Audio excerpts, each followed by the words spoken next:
In this section, we're going to look at how to make smoke in Photoshop. First, we're going to start with just a blank document.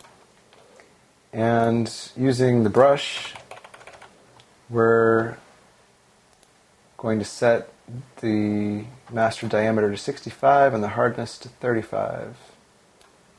These are just good starting points for a brush. And so that we can see what we're doing, I'm going to set it to a gray and just sort of draw and change your sizes. We're going to go down from 65 to 35 and just sort of scatter those around. And then maybe also try 100. So we have a variety of different sizes here. Next, we've got to go to Filter, and then Distort, and then Wave.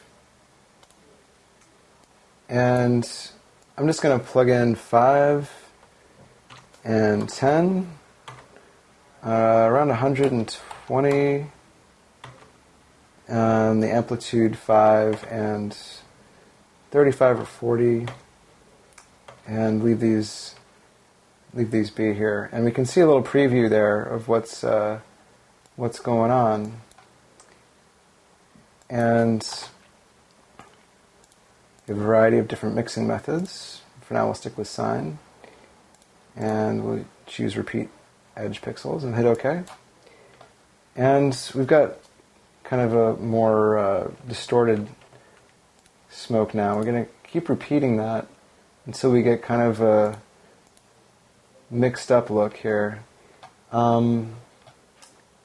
And we can definitely change the color. If we go to color balance, we've got a gray, but we can also, if we want a different different type of color, we can adjust that with the color balance. If we wanted green smoke, for example, boost that. And we've got kind of the beginnings of smoke. I'll just erase a little bit here and there. And we can keep running that wave filter, and we get a type of smoke effect. You can also, to give yourself some depth, if you duplicate that layer and then change how it blends, such as screen or multiply, and using your eraser tool, you can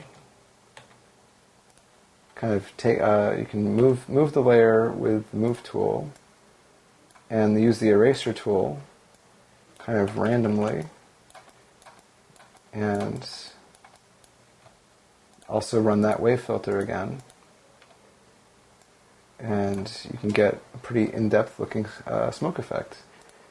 Now if we wanted to switch this from green just to gray, because smoke's usually that color, I'm just going to say switch to gray, and for now I'll merge those layers together, and we've got a smoke effect.